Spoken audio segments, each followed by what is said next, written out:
She says he dangled her 17 stories in the air.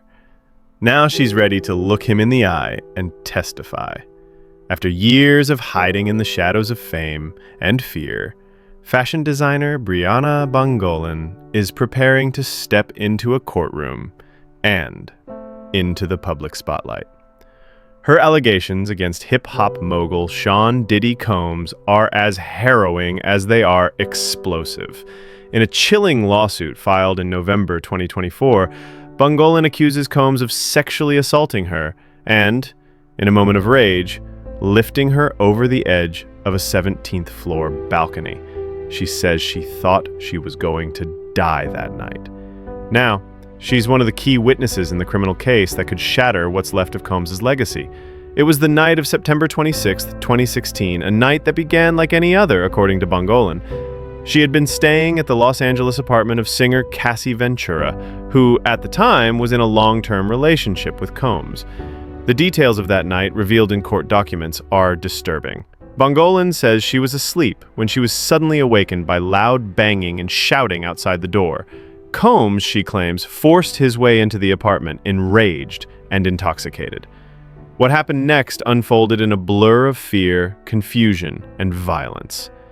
Standing on the balcony, she says she barely had time to react before Combs rushed her. According to her lawsuit, he grabbed her from behind, groped her breasts against her will, and ignored her screams to be left alone. Then, in an act that prosecutors have called beyond reckless, Combs allegedly hoisted Bongolan onto the edge of the balcony, 17 stories above the street, and screamed, "Do you know what the fuck you did?" as he held her life in his hands. The terror didn't end there. She claims he lifted her even higher, dangling her body over the city skyline before yanking her back and slamming her down onto the patio furniture. The only thing that stopped the alleged assault, according to Bongolan, was the intervention of Cassie Ventura. Bongolan says Ventura entered the room and began screaming at Combs, which caused him to finally let go. But the emotional damage, Bongolan says, was already done. That moment would haunt her for years. To understand the gravity of these accusations, you need to understand the broader picture, and Cassie Ventura's role is a key part of it.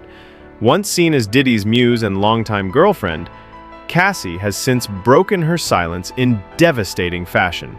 She testified in court for 4 days, describing more than a decade of alleged abuse at the hands of Combs, including physical assault, coercive control, and rape. Her testimony helped open the floodgates. Since then, multiple women have come forward with their own allegations, and federal prosecutors have launched an investigation into what they say was an organized system of abuse, power manipulation, and trafficking. In the federal indictment, Combs now faces charges of sex trafficking, racketeering, and the transportation of individuals for prostitution across state lines. Prosecutors allege that he used his influence, his celebrity, and his wealth to prey on vulnerable women, isolating them, intimidating them, and silencing them. Among the many disturbing details in the case is the claim that Combs has a history of threatening behavior involving balconies, lending further weight to Bongolan's account. Combs has pleaded not guilty to all charges. His legal team continues to deny the allegations, painting the civil lawsuits as opportunistic and lacking in evidence. Anyone has the right to file a lawsuit, a representative for Combs said shortly after Bongolan's complaint was filed.